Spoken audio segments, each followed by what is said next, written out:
आज मेरे अकाउंट की वैल्यू 23 लाख से भी ज़्यादा है। बट 5 साल पहले मैंने भी हर बिगिनियर की तरह एक छोटी कैपिटल से ही स्टार्ट किया था, which was just ₹20,000 in 2017 when I was a beginner and a student. तो आज की इस वीडियो में मैं आपको बताऊंगा अपनी 5 साल की एडवेंचरस ट्रेडिंग जर्नी और उसी के साथ ढेर सारी लर्निंग एंड मिस्टेक्स जो मैंने की, प्लस बोनस मोटिवेशन भी कि कैसे लॉसेस के बाद भी, कैसे फैमिली के अकाउंट क्लोज करने के लिए बोलने के बाद भी मैंने कंटिन्यू किया। एंड अब मेरी ट्रेडिंग इनकम मेरी सीए की इनकम से भी कभी कभी ज़्यादा हो जाती है। So if you are a trader, investor, learner और अ वर्किंग प्रोफेशनल, तब आपको ये वीडियो देखनी ही है। But if you are a student तो आपको ये वीडियो ज़रूर देखनी है, because this help me to score all India highest marks in CA final subject 2। So let's get started.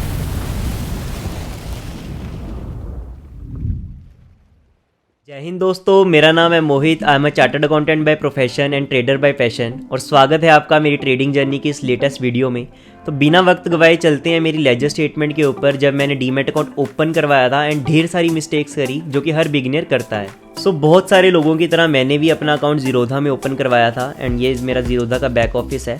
आप देख सकते हैं opening balance and closing balance zero दिखा रहा है, because due to some professional restrictions मैंने इसका अकाउंट को अपना बंद कर दिया था, इसमें ट्रेडिंग में नहीं करता।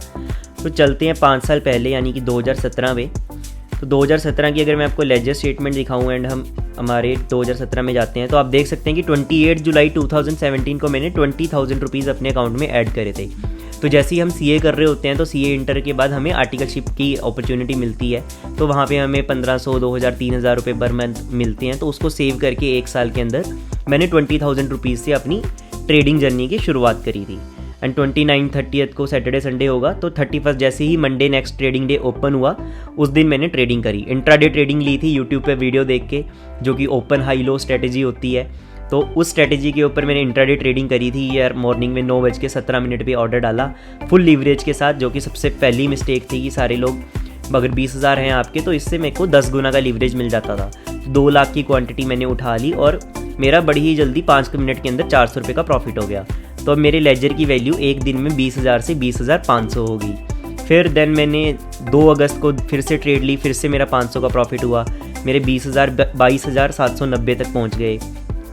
देन आप देख सकते हैं, देन यहाँ पे मैंने 3 अगस्त को फिर से ट्रेड ली, फिर मेरा 4,000 का प्रॉफिट हुआ। ये मेरा टाटा स्टील के अंदर प्रॉफिट हुआ था उस वक्त, क्योंकि मेटल सेक्टर काफ़ी बूम पे चल रहा था। देन 4 अगस्त को फिर मेरा 2,000 का प्रॉफिट हुआ, एंड 7 अगस्त को मैंने स्टॉप लॉस पे एग्जिट कर लिया, मतलब छोटा सा लॉस लिया था उस दिन 2 रुपये का।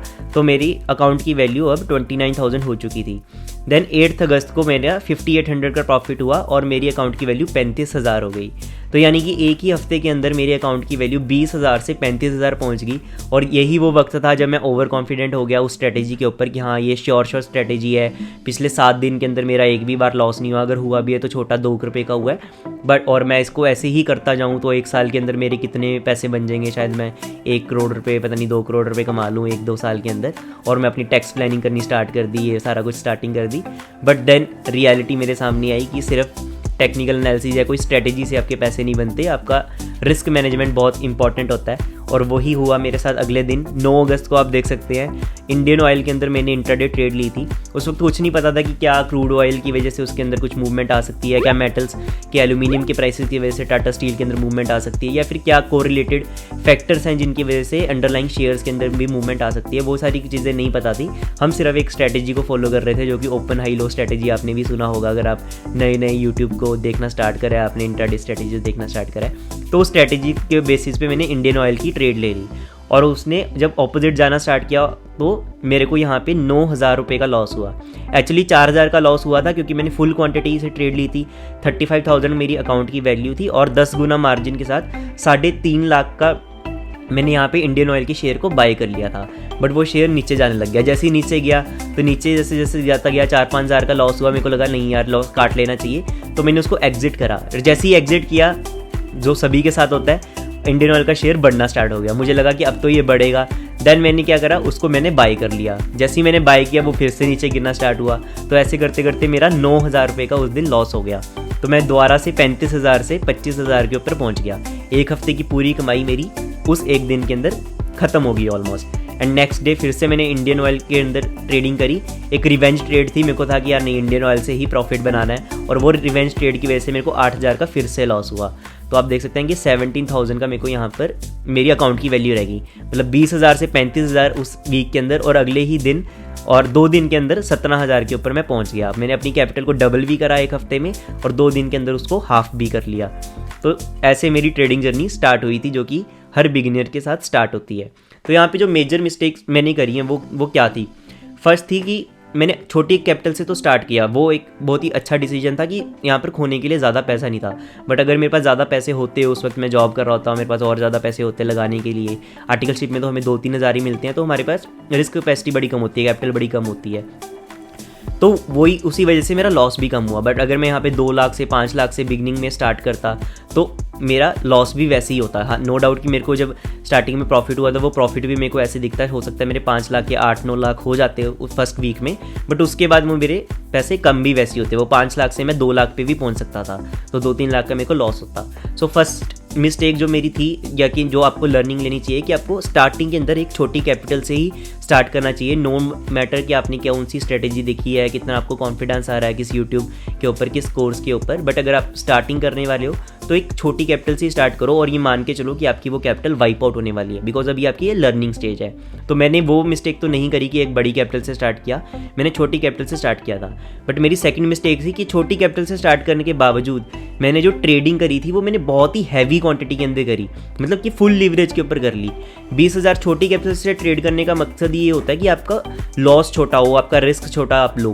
बट मैं अगर 20,000 से 10 गुना की लीवरेज लेके 2 लाख के शेयर्स में ट्रेडिंग कर रहा हूँ, तो डेफिनेटली अगर 10% की मूवमेंट आती है, या तो आपकी 20,000 की कैपिटल उड़ जाएगी, और एक दिन में 5-5, 10-10% की मूवमेंट शेयर्स के अंदर आ सकती है। अगर मैं कहता हूँ 1-2% की भी मूवमेंट आती है, तब भी आपका 2-4 हज़ार रुपये उड़ गए, और आपकी कैपिटल का वो सिग्निफिकेंट पोर्शन होता है। 10 से 20% कैपिटल का उड़ाना एक दिन के अंदर बड़ी बात होती है। तो अगर आप छोटी कैपिटल से स्टार्ट करें, सबसे पहली बात है, और एक हाई लीवरेज के साथ ट्रेडिंग मत करो। स्टार्टिंग में छोटी छोटी लीवरेज के साथ ट्रेडिंग करो, ताकि आपको पता चले। लेट्स से 2x के साथ लीवरेज के साथ ट्रेडिंग कर लो, 3x के साथ कर लो, कभी भी फुल लीवरेज के साथ मत जाओ। 10 गुना 20 गुना लीवरेज के साथ ट्रेडिंग मत करो। आई थिंक मैंने 1-2 दिन तो शायद कवर ऑर्डर डाल के 17 टाइम्स लीवरेज के साथ भी ट्रेडिंग करी है। तो वो चीज़ आपको कभी भी नहीं करनी, लीवरेज ट्रेडिंग नहीं करनी, और स्टार्टिंग में हमेशा छोटी कैपिटल से स्टार्ट करो। बट अगर आप ये मिस्टेक्स कर चुके हो, देन इट्स फाइन, बिकॉज मैंने भी ये मिस्टेक करी थी, और वो करने के बाद ही आपको पता चलता है। देन मैंने अपना ये मेरे लॉसेज नहीं है, ये मैं अपनी इन्वेस्टमेंट स्टाइल को चेंज करा, मैं ट्रेडिंग स्टाइल को चेंज करा, और मेरे को पता चल गया यार नहीं यार, इतने लॉसेज तो नहीं करने, शायद ये वाले लॉसेज थे। बट 14-15 हज़ार के बाद मैं वेट कर लिया था, मैंने अकाउंट के अंदर 2-3 हज़ार और ऐड करे थे, उस महीने की स्टाइपेंड आई थी, तो मैंने फिर इसको अपना इन्वेस्टिंग साइड में मैं शिफ्ट हुआ। तो मैंने ऑलमोस्ट 10 शेयर्स का अपना पोर्टफोलियो बनाया था, जहाँ पे जिसमें एक बॉम्बे डाइंग का शेयर था, जो कि डेली अपर सर्किट पर ओपन होता था, और उसने मेरे को थोड़े से लॉसेस को रिकवर करने में मदद करी। तो यहाँ पे जो आप ये 13,000 की सेटलमेंट वैल्यू देख सकते हैं, ये मेरी इन्वेस्टमेंट की वैल्यू है, जो मैंने वहाँ पे इन्वेस्टमेंट करी थी। तो 13 और ये 3 16-17 हज़ार रुपये हो गए थे, एंड 4500 की स्टाइपेंड एक और, हाँ ये 4500 की स्टाइपेंड आई थी मेरे को, तो वो भी डाल के मैंने अपने शेयर्स के अंदर इन्वेस्टमेंट कर दी थी। तो मैं फुली इन्वेस्टेड 20,000 के आसपास मैंने इन्वेस्ट करा था, और हर दिन मेरा बॉम्बे डाइंग का एक शेयर था जो कि सर्किट पर ओपन होता था, तो उसके अंदर मेरे को थोड़ा सा प्रॉफिट के अंदर रिकवरी आई, जिससे कि मैं अपना जो लॉस हुआ था मेरा यहाँ पे 4-5 हज़ार का ही लॉस हुआ था, क्योंकि अल्टीमेटली बाकी तो हमने 20 से 35 हज़ार का प्रॉफिट ही करा था, जो 35 से वापस में 15 पर आया। तो 4-5 हज़ार का जो भी मेरा लॉस हुआ था उसको मैं फिर इन्वेस्टिंग से रिकवर कर पाया। बट स्टिल मेरा फर्स्ट ईयर जो था वो लॉस के अंदर ही गया। अगर मैं यहाँ पर हम चेक भी करें कि मेरे फर्स्ट ईयर का टैक्स P&L अगर हम चेक करते हैं, लेट्स से 17 एंड 18 का, हाँ, तो आप देख सकते हैं कि 7,400 का मेरा यहाँ पर फिर भी लॉस हुआ। मैंने इन्वेस्टिंग भी करी, ट्रेडिंग भी करी, एंड नो डाउट कि 7,400 का लॉस है, बट आप चार्जेस भी देखो कि 10,000 के चार्जेस भी हैं, और 1,200 का प्रॉफिट है, तो ऑलमोस्ट 16-17 हज़ार का मेरा यहाँ पर लॉस हो चुका था। करेंसी के अंदर मैंने ट्रेडिंग नहीं करी थी, F&O के अंदर फ्यूचर्स जितनी तो कैपिटल ही नहीं थी, तो ऑप्शंस के अंदर ऑप्शन बाइंग करी थी, तो उसमें भी मेरा 2,760 का लॉस हुआ था, एंड 700-800 के ये चार्जेस लग गए थे, तो 3-4 हज़ार का ये लॉस, एंड 10-17 हज़ार का ये लॉस। और कमोडिटी म्यूचुअल फंड के अंदर भी 244 का लॉस। ये शायद मैंने आदित्य बिरला के अंदर उनकी डायरेक्ट वेबसाइट में लगाया था, जब डीमैट अकाउंट ओपन करने से पहले मैंने शेयर्स के बारे में स्टडी करना स्टार्ट करा था, तो मैंने अपनी जर्नी म्यूचुअल फंड से स्टार्ट करी थी। तो मैंने उस वक्त डायरेक्टली ही आदित्य बिरला का माई यूनिवर्स करके साइट होती थी, तो वहाँ पर मैंने म्यूचुअल फंड में इन्वेस्टमेंट करी थी थोड़ी सी 4-5 हज़ार रुपये की, और उसके अंदर भी 200-300 का ये लॉस लॉस हो गया मेरा। सो ये था मेरा फर्स्ट ईयर का टैक्स P&L जो कि एक लॉस रहा। तो सेकंड ईयर भी मेरा लॉस रहा।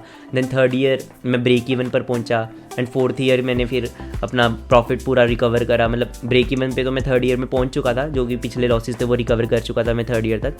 फोर्थ ईयर में फिर प्रॉफिट करा, जो यानी कि पिछले 3 साल का जो मेहनत थी, जो नॉलेज थी, वो फोर्थ ईयर के अंदर मेरे को फ्रूट्स मिले।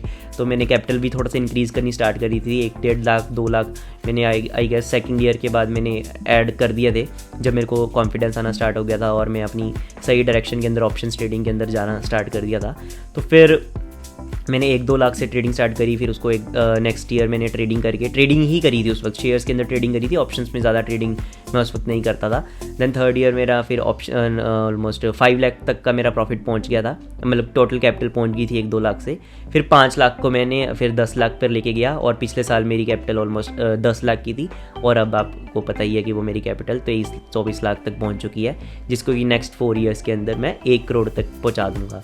So that is my next target. तो वो डेफिनेटली आपको इस यूट्यूब चैनल के ऊपर जर्नी दिखेगी एंड बहुत ही रियलिस्टिक टारगेट है वो। 3% पर मंथ का मेरा अब टारगेट रहता है। बहुत ही ज़्यादा हाई एक्सपेक्टेशन हम नहीं रखते हैं और ईजी स्ट्रेटेजीज के मैं वो अचीव भी कर पा रहा हूँ। ये सब तो ठीक है, पर मैंने अपना डीमैट अकाउंट ओपन क्यों करवाया, ये जानने के लिए मेरी ट्रेडिंग जर्नी के बिल्कुल शुरुआत पर चलते हैं, जब मैं एक छोटा बच्चा हुआ करता था। नहीं, इतना छोटा भी नहीं, इससे थोड़ा बड़ा। Yes, when I was in 6th और 7th क्लास में भी मैंने स्टॉक्स के बाय सेल की लाल और हरी लाइट तब ही देखी थी।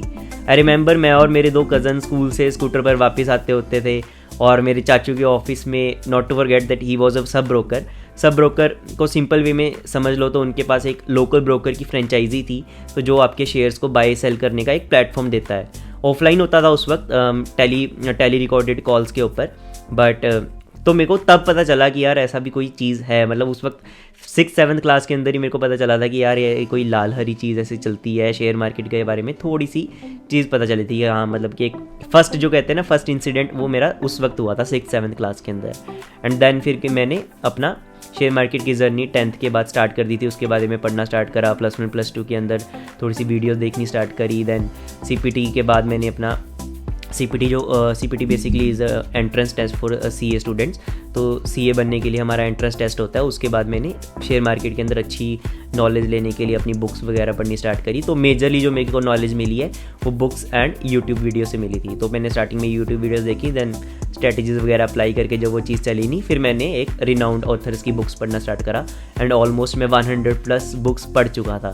उसी वजह से मैंने अपना टेलीग्राम चैनल भी ओपन किया था 2018 के अंदर आई गेस, जब मैं वहाँ पर जो मैं बुक्स पढ़ता था, मैं वो बुक्स वहाँ पर फिर शेयर भी करता था। उनकी PDFs ई बुक्स होती थी, मैंने ऐसे ख़रीदी नहीं थी बुक्स, तो ऑनलाइन ही ई बुक्स मिल जाती थी आपको, तो वो ही मैं बुक्स पढ़ के फिर उनको मैं टेस्ट करता था, अप्लाई करता था। तो ऐसे काफ़ी सारी नॉलेज मिली कि US के अंदर मार्केट के अंदर कैसे लोग ट्रेड करते हैं, इंडियन ट्रेडर्स कैसे ट्रेड करते हैं, करेंसी, कमोडिटी, हर चीज़ मैंने ट्राई करी। कमोडिटी के अंदर भी मैंने ट्रेडिंग करी है, करेंसी में भी मैंने ट्रेडिंग करी है, क्रूड ऑयल, गोल्ड, सिल्वर, निकल, जिंक, इन सभी चीज़ों के अंदर मैंने ट्रेडिंग करी है। करेंसी का कोई पेयर नहीं छोड़ा, currency, options trading, option buying, option selling, technical analysis के ऊपर ट्रेडिंग करना और आपके इंडिकेटर्स के ऊपर ट्रेडिंग करना। फिर ये सारी चीज़ें करने के बाद एक ही निचोड़ निकल पाया मेरे लिए कि मेरा ट्रेडिंग स्टाइल क्या है, मेरे को क्या चीज़ सूट करती है। तो आपके लिए यही चीज़ इंपॉर्टेंट है कि आप ये मत देखो कि मैं कैसे प्रॉफिट बना रहा हूँ, आप ये सारी चीज़ें एक्सपीरियंस करो, खुद से करो। आप इंट्राडे ट्रेडिंग भी करके देखो, ऑप्शन बाइंग भी करके देखो, ऑप्शन सेलिंग भी करके देखो। जैसे कभी कभी मैं बोल देता हूँ कि ऑप्शन सेलिंग में ही पैसा है, ऑप्शन बाइंग में नहीं है, ऐसा नहीं है। वो मेरा स्टाइल है कि ऑप्शन सेलिंग से पैसा बनता है, लेकिन अगर आपको लगता है कि आप ऑप्शन बाइंग में पैसा बना सकते हो, मोमेंटम ट्रेडिंग आप कर सकते हो, आप टाइम दे सकते हो, आपके अंदर उतनी पेशेंस, रिस्क मैनेजमेंट है, तो आप ऑप्शन बाइंग के अंदर भी एक छोटी कैपिटल से पैसा बना सकते हो। तो ऐसा मार्केट के अंदर कुछ नहीं है कि ऑप्शन बायर ही पैसा बना सकता है या टेक्निकल एनालिस्ट ही पैसा बना सकता है या इन्वेस्टर ही पैसा बना सकता है। पैसा यहाँ पे हर कोई बना सकता है, बस आपको अपना स्टाइल आइडेंटिफाई करना पड़ेगा कि आपको क्या सूट करता है। मेरे को ऑप्शन सेलिंग सूट करी क्योंकि मैंने ये सारी चीज़ें ट्राई करी और मेरे को कुछ चीज़ें हेक्टिक लगी, कुछ चीज़ें के अंदर मेरे को प्रॉफिट नहीं लगा, कुछ चीज़ें के अंदर मेरी रिस्क मैनेजमेंट नहीं बैठ रही थी, कुछ चीज़ें मेरी साइकोलॉजी के साथ नहीं कंफर्टेबल बैठ रही थी। तो वो सारी चीज़ें ट्राई करने के बाद देन मैंने डिसाइड किया कि मेरे को मेरी स्ट्रेटजी के हिसाब से, मेरी कैपिटल के हिसाब से क्या चीज़ मेरे को सूट कर रही है जिसको कि मैं ईयर ऑन ईयर स्केल भी कर सकूँ। तो वो मेरे को ऑप्शन सेलिंग लगी, तभी मैं कोर अपना ऑप्शन सेलिंग के अंदर फिर मैंने अपना स्टडीज़ करनी स्टार्ट कर दी थी आई थिंक 2018 के बाद। तो फिर मैंने वहाँ पे उसके अंदर अच्छी सी स्टडी करनी स्टार्ट करी। उसमें हर ऑप्शन सेलिंग की मैंने बुक पढ़ी है, हर ऑप्शन सेलिंग की मैंने वीडियो देखी होगी, मैंने काफ़ी सारे कोर्सेज़ भी देखे हैं। तो वो सारी चीज़ें के बाद मैंने अपनी नॉलेज को इन्हेंस करा एंड उनको प्रैक्टिकली अप्लाई करा। और फिर मैंने अपनी कैपिटल को, जैसे मैंने बताया, 1-2 लाख से 5 लाख पे मैं नॉर्मल ट्रेडिंग के साथ लेके गया, और 5 लाख से मैं अब 23 लाख पे सिंपल ऑप्शन सेलिंग के बेस के ऊपर ही अपनी कैपिटल को ऐसे ग्रो कर पाया। हाँ, थोड़ा बहुत कैपिटल एप्रिसिएशन मेरी शेयर मार्केट के नॉर्मल स्टॉक्स के इंक्रीज़ की वजह से भी हुई है, बुल रन की वजह से, बट वो कोविड में कम भी हो गया था पोर्टफोलियो। आई रिमेंबर कि 2 साल पहले मैं सिर्फ यही चाहता था कि यार मेरे पास 7-8 लाख रुपए की कैपिटल हो जाए और मैं कोई भी एक अच्छी कंपनी का पूरा लॉट शेयर का फुल कैश के अंदर बाय कर लूँ। लेट्स से रिलायंस का पूरे 8 लाख के शेयर बाय कर लूँ और हर महीने मैं उसकी कॉल सेल करके मैं एक मंथली इनकम जनरेट कर पाऊँ। तो उस वक्त मेरी सोच ये होती थी 2 साल पहले, बट फिर जैसे जैसे मेरी कैपिटल इंक्रीज़ हुई तो मैंने अपनी इनकम को डाइवर्सीफाई करा। ऑप्शन सेलिंग के से मैं अब प्रॉफिट बना पा रहा हूँ, तो मेरे को एक लॉट बाय करने की ज़रूरत ही नहीं है। मेरी स्ट्रेटजीज़ बहुत ही अलग तरीके की होती हैं जिसको कि मैं ट्रांसपेरेंटली शेयर कर देता हूँ। तो मैं अपनी सारी वो चीज़ें जो भी मैंने सीखी हैं, मूविंग एवरेजेस, इंडिकेटर्स वगैरह, जो भी technical analysis, fundamental analysis, option buying कैसे करी मैंने, ऑप्शन सेलिंग कैसे करी, वो सारी चीज़ें मैं इस यूट्यूब के माध्यम से आपको शेयर करूँगा। तो क्या चीज़ मेरे को पर्सनली तो मेरे को ऑप्शन सेलिंग ही सूट करी है, बट मैं आपको सारी चीज़ें यहाँ पर शेयर कर दूँगा क्या क्या मैंने सीखा था अपनी इस ट्रेडिंग जर्नी के थ्रू। तो वही पर्पज़ था इस वीडियो बनाने का। और जैसे कि मैंने बताया था कि फैमिली का प्रेशर होता है, तो जब मैंने आपको ये स्टेटमेंट दिखाई कि मैंने स्टार्टिंग करी थी, एक हफ्ते के अंदर मेरा 20,000 से 35,000 की कैपिटल हो गई थी, राइट। तो उसके बाद मैं सोचने लग गया था यार मेरा प्रॉफिट होगा ये वो। तो मैंने अपने कज़न को भी बताया, फिर मैंने चाचू को भी बताया, जो मैंने बताया कि he was a sub broker. और 5th-6th के अंदर मेरे को उन्हीं के थ्रू ही पता चला था कि ऐसे शेयर मार्केट भी कोई चीज़ होती है। बट उन्होंने मेरे को क्लियरली उस वक्त मना कर दिया था कि भाई शेयर मार्केट में ऐसा पैसा नहीं बनता जिस हिसाब से तू सोच रहा है। एंड सिर्फ मना ही नहीं किया था, इवन कि उन्होंने मेरे को स्पेसिफिकली बोल दिया था कि तेरे को अपना डीमैट अकाउंट बंद करवा देना है, मेल डाल दे अपने ब्रोकर को, और मेल है उसकी कॉपी मेरे पास आ जानी चाहिए।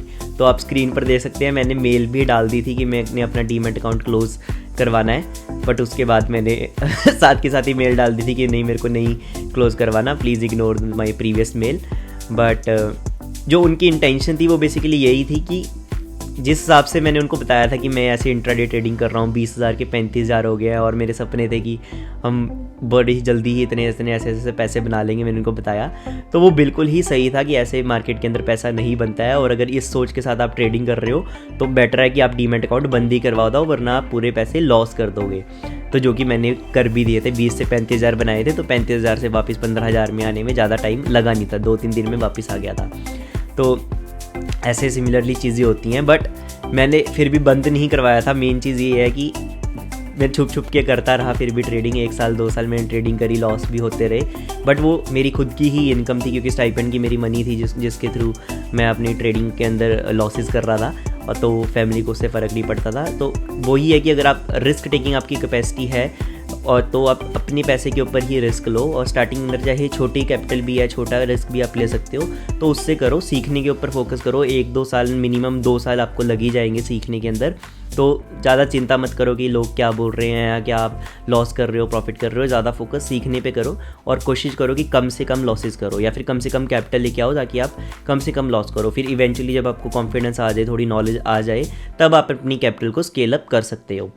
So this was the one thing. और सेकेंड कि मैंने जैसे आपको बताया, मैं 100+ बुक्स पढ़ चुका था, और मैं काफ़ी सारी बुक्स अभी भी पढ़ रहा था। तो एनुअल रिपोर्ट्स पढ़ता होता था, मेरे को सुबह के 4-4, 5-5 बज जाते होते थे पूरी रात पढ़ते पढ़ते ऐसे, और फिर डेफिनेटली माइंड एग्जॉस्ट हो जाता था। नेक्स्ट डे जब मेरी CA फाइनल की क्लासेस हुआ करती थी, तो मैं उसके अंदर प्रॉपरली फोकस नहीं दे पा रहा था, मैं वहाँ पे क्लासेस में सो भी जाता था।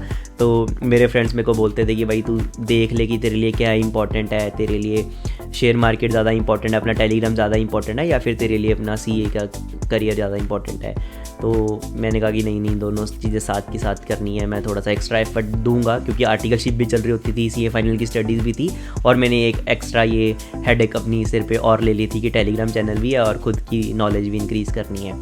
बट ये 1-2 साल की हेडेक थी जिसने मेरे को एक्चुअली हेल्प करा, और आप देख सकते हैं कि कैसे मैंने उसकी वजह से ही CA फाइनल के अंदर मेरे को हेल्प मिली, और मैं financial services and capital market जो हमारा इलेक्टिव सब्जेक्ट होता है उसके अंदर all India highest marks achieve कर पाया, जस्ट बिकॉज मेरे को शेयर मार्केट की नॉलेज थी। क्योंकि वो सारा कुछ उसके अंदर जो एक क्वेश्चन आया था 50 मार्क्स का, एक केस स्टडी आई थी, वो बिल्कुल ही शेयर मार्केट की ऊपर थी। तो मेरे को शेयर मार्केट की नॉलेज थी, मैं पूरा कोट करके आया कि उस कंपनी का शेयर प्राइस जब वो इंसिडेंट हुआ तो कितना गिर गया। बेसिकली DLF एंड ILFS के ऊपर वो केस स्टडी थी, तो मैं प्योर कोट करके आया था कि इतना % शेयर गिर गया था, उसका शेयर की प्राइस इतनी हुई थी। हालांकि उन्होंने फिगर्स एंड कंपनी के नाम चेंज कर दिया था, बट केस स्टडी से मेरे को पता चल गया था वो किस केस स्टडी के है। तो उसी शेयर मार्केट की नॉलेज की वजह से मेरे ऑल इंडिया हाईएस्ट मार्क्स भी आए। तो डेफिनेटली मेरे लिए तो ये बेस्ट डिसीजन रहा। इसने मेरे को करियर में भी हेल्प दी, मेरे CA स्टडीज़ में भी हेल्प दी, और अभी मेरी नॉलेज ऐसी हो चुकी है कि मेरी इनकम भी शेयर मार्केट की मेरी CA की इनकम से कभी कभी ज़्यादा हो जाती है। और मैं कंसिस्टेंटली इसको ग्रो कर रहा हूँ, और 1-2 साल के अंदर मेरी इतनी हो जाएगी कि मैं अपनी CA की इनकम से double per month consistently earn कर सकता हूँ। So that is the my journey की, जिसकी वजह से मेरे को इतनी पैशन है मेरा इतना शेयर मार्केट को लेके। और अगर आपका भी ये इसमें मन करता है तो डेफिनेटली आप आओ। एज अ CA स्टूडेंट्स आप आ रहे हो, या फिर एज अ कोई और स्टूडेंट आ रहे हो, या फिर बिगिनर हो, या फिर आप काफ़ी एडवांस्ड स्टेज के ऊपर हो अपनी जर्नी के, डेफिनेटली इसके अंदर आपको काम करना चाहिए और इसके बारे में नॉलेज लेनी चाहिए। बट साथ ही साथ काफ़ी CA स्टूडेंट्स, मेरे पास काफ़ी CA फाइनल स्टूडेंट्स के मैसेजेस आते हैं कि हम भी ऐसे कर रहे हैं, बट मैं देखता हूँ कि 1-2 महीने बाद उनके एग्ज़ाम्स हैं।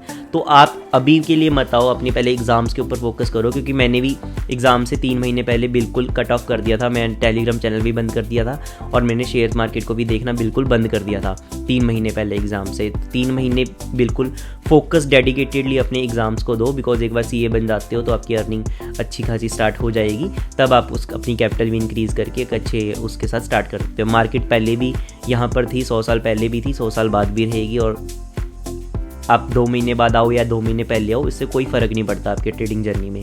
तो अपनी CA स्टडीज़ के ऊपर फोकस करो अगर आपका क्रूशियल टाइम स्टार्ट हो रहा है। So that was the my tip. So conclude करते हैं इस वीडियो को यहाँ पर। फर्स्ट सबसे पहले है कि आप बड़ी कैपिटल के साथ मत आओ, छोटी कैपिटल के साथ आओ स्टार्टिंग के अंदर, क्योंकि लॉसेस तो होने ही हैं। मेरे भी 1 साल 2 साल लॉसेस हुए थे, लेकिन आप पेशेंस मत लूज़ करो। लॉसेस होते हैं, फिर आपको लगता है कि नहीं अब मेरी गलती थी, आपको गलतियाँ पता चलती हैं। फिर आप कोई चीज़ नहीं ट्राई करते हो, फिर आपको पता चलता है नहीं यार वो चीज़ तो ठीक थी, बट साथ ही साथ कुछ और चीज़ भी, एक्स्ट्रा चीज़ चाहिए, जैसे कि रिस्क मैनेजमेंट आपकी होनी चाहिए, डिसिप्लिन होना चाहिए, ठीक है ना। स्ट्रैटेजीज ही सिर्फ सब कुछ नहीं होती। तो वो चीज़ें जब आपको पता चलेंगी, फिर आप लॉस कर दोगे किसी दिन, कोई साइकोलॉजी का आपका इम्पैक्ट आ जाएगा, ग्रीड कर लोगे, या फिर फेयर के अंदर आप कुछ डर के कुछ गलत मिस्टेक्स कर दोगे। तो वो धीरे धीरे आपकी जर्नी चलती रहती है। तो स्टार्टिंग में छोटी कैपिटल से करो, गलतियाँ करो, सीखो, 1-2 साल लगाओ, 3 साल लगाओ, 4 साल भी अगर आपको लग जाते हैं, 4-5 साल, then it is good time to invest in. Because 4-5 साल अगर आप देख के शेयर मार्केट को नॉलेज लेते हो और अच्छे यहाँ पे सीखते हो, तो ये लाइफ लॉन्ग आपको मदद देगी। वैसे भी आप अपनी स्टडीज़ के अंदर भी तो 5-5, 10-10 साल लगाते ही हैं। तो यहाँ पे अगर आपको 2-3 साल लगा के आपको एक अच्छी अर्निंग का मौका मिल रहा है, और अच्छी नॉलेज, एक इतनी वास्ट नॉलेज अगर आपको मिलती है, तो आपको डेफिनेटली देना चाहिए। सो फर्स्ट पॉइंट इज़ कि आप एक बड़ी कैपिटल के साथ मत आओ। सेकंड, छोटी कैपिटल के साथ आ रहे हो तो उसके ऊपर इतना ज़्यादा लीवरेज लेके ट्रेडिंग मत करो, क्योंकि फिर वो बड़ी कैपिटल के साथ आने जितना ही हो गया, और बल्कि उससे ज़्यादा खतरनाक हो गया, क्योंकि छोटी कैपिटल से आपके वो रिस्क मैनेजमेंट बैठेगी नहीं। एक बार के अंदर ही अगर आपका 1% की मूवमेंट आ गई तो आपकी कैपिटल 20 से 30% उड़ जाएगी, और आपके पास रिकवर करने के लिए कैपिटल बचेगी नहीं। तो कम कैपिटल के साथ आओ, कम लीवरेज के साथ ट्रेडिंग करो। पहला 1-2 साल लर्निंग के ऊपर फोकस करो, ज़्यादा से ज़्यादा बुक्स पढ़ने की कोशिश करो, ज़्यादा से ज़्यादा आप यूट्यूब वीडियोस से भी नॉलेज ले सकते हो स्टार्टिंग के अंदर, बट हाँ बिल्कुल ब्लाइंडली फॉलो करके, जैसे कि मैं अपनी ओपन हाई लो स्ट्रेटजी, फिर मैंने और भी पता नहीं क्या क्या स्ट्रेटजी लगा के ट्रेडिंग करनी स्टार्ट कर दी थी। वो गलतियाँ, इतनी ज़्यादा गलतियाँ मत करो, इतनी ज़्यादा स्ट्रेटजीज़ के ऊपर ब्लाइंडली फोकस मत करो, रिस्क मैनेजमेंट के ऊपर फोकस करो। सो फैमिली का प्रेशर रहेगा डेफिनेटली, अगर क्योंकि शेयर मार्केट को अच्छा नहीं माना जाता है। इवन कि जैसे मैंने बताया कि मेरे चाचू खुद सब ब्रोकर थे, तो उन्होंने भी मेरे को मना कर दिया था कि नहीं भाई शेयर मार्केट के अंदर देखो अकाउंट बंद कर देना है। बट अभी वो इसके बिल्कुल भी अगेंस्ट नहीं है। अभी मेरे से पूछते भी हैं कि क्या क्या शेयर्स के अंदर तूने इन्वेस्ट करा हुआ है, क्या थॉट प्रोसेस है, तो वो सारी चीज़ें चलती हैं। तो डेफिनेटली जैसे ही आप सक्सेसफुल होगे तो आपकी फैमिली जो अगेंस्ट थी वो भी फिर आपके साथ दे देगी, बट प्रोवाइडेड कि आप अच्छी नॉलेज गेन करो पहले, तो वो चीज़ उसके ऊपर फोकस करो। मतलब कि फर्स्ट स्टार्टिंग के ईयर्स आप अपनी नॉलेज बिल्डिंग के ऊपर फोकस करो। देन मैं आपको बोला जाऊँगा कि स्टडीज़ के अंदर भी डेफिनेटली आपको हेल्प करेगा। अगर आप CA स्टूडेंट्स हो, आपको एक काफ़ी अच्छा एक्सपोजर मिलता है फाइनेंस का, एंड स्पेसिफिकली अगर आप फंडामेंटल एनालिसिस की तरफ अपना इंक्लिनेशन दिखाते हो तो कि आपको एनुअल रिपोर्ट्स पढ़ने के लिए मिलेंगी, बैलेंस शीट्स पढ़ोगे, आप कैश फ्लो स्टेटमेंट्स को एनालाइज करोगे, क्योंकि चार्टर्ड अकाउंटेंसी के अंदर आपको वो चीज़ें बनानी तो सिखा दी गई हैं, उनको ऑडिट करना भी सिखा दिया है। यहाँ पे एक आपको नया एंगल मिलेगा उनको एनालाइज करना, कि एंड यूज़र कैसे उसको एनालाइज करता है, एज अ शेयर होल्डर हम उसको कैसे एनालाइज करते हैं, कंपनी क्या बोल रही है, मैनेजमेंट क्या बोल रही है, वो चीज़ें के बारे में पता चलेगा। तो बीच में कोई आ गया था। बस मैं आपको यही बोल रहा हूँ कि अपनी लर्निंग के ऊपर फोकस करो, 1-2 साल अपनी नॉलेज बिल्डिंग के ऊपर वर्क करो, प्रॉफिट एंड लॉसेस को ज़्यादा महत्व मत दो, ताकि जब आपकी नॉलेज बिल्ड हो जाएगी और धीरे धीरे आप अच्छा अर्न करना स्टार्ट करोगे, फिर आप उसके ऊपर कैपिटलाइज कर सकते हो। बेसिकली आप इससे अच्छा रिटर्न कमा सकते हो, मार्केट से तो अच्छा रिटर्न कमा सकते हो, और साथ ही साथ आप उसको लीवरेज करके आप अपनी ट्रेडिंग से रिटर्न कमा सकते हो। लीवरेज बेसिकली मैं leverage in terms of money नहीं कह रहा, मैं लीवरेज अपनी नॉलेज को लीवरेज करने की बात कर रहा हूँ, कि आप अपनी नॉलेज को लीवरेज करके अपने पोर्टफोलियो से जितने रिटर्न कमाते हो उससे एक्स्ट्रा रिटर्न आप और ट्रेडिंग से भी कमा सकते हो।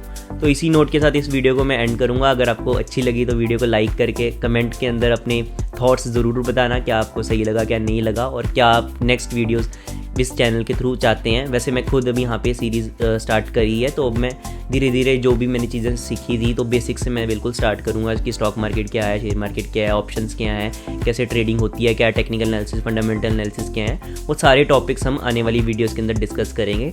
तो अगर आपने चैनल को सब्सक्राइब नहीं करा है तो वो सब्सक्राइब ज़रूर कर लें। भरोसा दिखाया और 81 आपने सिक्योर किया, हाईएस्ट मार्क्स।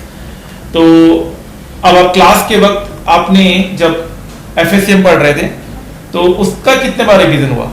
FSM की मेरी रिवीजन एक क्लास लगाई, उसके बाद सिर्फ 1 टाइम रिवीजन कर पाया मैं, एक बार रिवीजन। हालांकि क्योंकि इनका इसलिए इतना अच्छा हो गया क्योंकि स्टॉक मार्केट में चैंपियन है, और ये इन्होंने डीमैट अकाउंट भी खुलवा रखा है, इनको टेक्निकल एनालिसिस, फंडामेंटल एनालिसिस बिल्कुल आता है अच्छे से, इनकी नॉलेज मैंने पहले से चेक करी हुई है, ये बहुत अच्छा मार्केट में भी कर रहे हैं। I think you invested around 20,000। Around 20,000 I invested 3 years back. Now my investment portfolio is 1,15,000. 20,000 रुपए से 1.5 लाख रुपए तक का आपका इन्वेस्टमेंट जर्नी रहा है। Yes. You are a successful investor. Yes. Very good, बहुत अच्छी बात है।